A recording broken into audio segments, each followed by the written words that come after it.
नमस्कार दोस्तों, वैदिक ज्ञान की विरासत के आज के विशेष एपिसोड में आपका स्वागत है।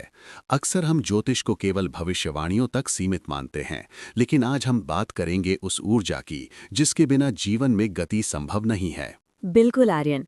और आज हमारे पास चर्चा के लिए बहुत ही खास आधार है। हमारे मार्गदर्शक ज्योतिष आचार्य मृत्युंजय वत्स जी ने मंगल ग्रह और पराशर होरा शास्त्र पर अपने कुछ गहरे नोट्स साझा किए हैं। आज हम उन्हीं के शोध के जरिए मंगल की असली स्वरूप को समझेंगे। आचार्य जी के नोट्स की शुरुआत एक बहुत सुंदर मंत्र से होती है।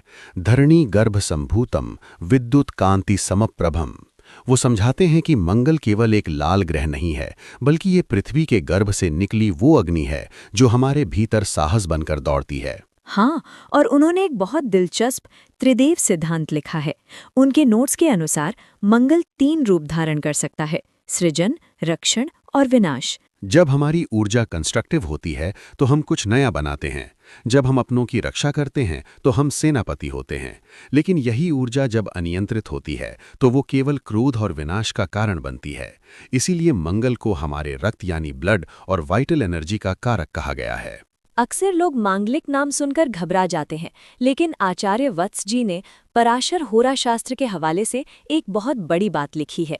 वो कहते हैं कि मंगल जैसे क्रूर ग्रह कुंडली के तीसरे, छठे, 10वें और 11वें घर यानी उपचय भाव में सबसे बेहतरीन परिणाम देते हैं।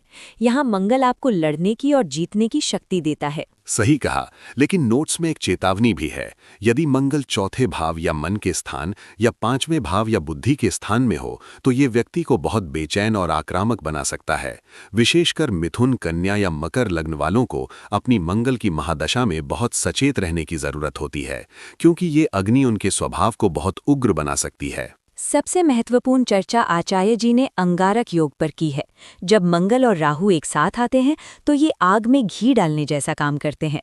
राहु भ्रम पैदा करता है और मंगल उस भ्रम पर अपनी पूरी ताकत झोंक देता है। लेकिन आर्यन, मुझे आचार्य जी की सबसे अच्छी बात ये लगी कि उन्होंने केवल डराया नहीं बल्कि कर्मा अलाइनमेंट के उपाय बताए हैं।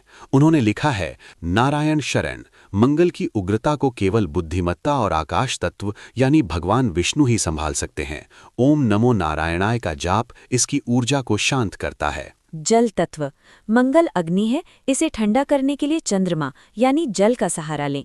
नदी स्नान या पानी के पास समय बिताना बहुत प्रभावी है। आहार। आचार्य जी ने विशेष जोर दिया है कि तामसिक भोजन छोड़कर सात्विक आहार अपनाना ही मंगल की सबसे बड़ी रेमेडी है। तो दोस्तों, आचार्य मृत्युंजय वत्स जी के इन नोट्स का सार यही है कि ज्योतिष रत्नों या तंत्र मंत्र से ज्यादा अपनी आदतों और कर्मों को बदलने का नाम है। मंगल बुरा नहीं है, बस उसकी दिशा सही होनी चाहिए। बिल्कुल, अगर आप धैर्य रखते हैं और अपने साहस का उपयोग दूसरों की मदद के लिए करते हैं तो यही मंगल आपका भाग्य बदल सकता है। आचार्य जी को इन अद्भुत जानकारियों के लिए बहुत धन्यवाद। आप सभी का भी शुक्रिया। अच्युत ज्योतिष से जुड़े रहें और हमें फॉलो करना न भूलें। अगले एपिसोड में फिर मिलेंगे एक नए वैदिक विषय के साथ। तब तक के लिए नमो नारायण।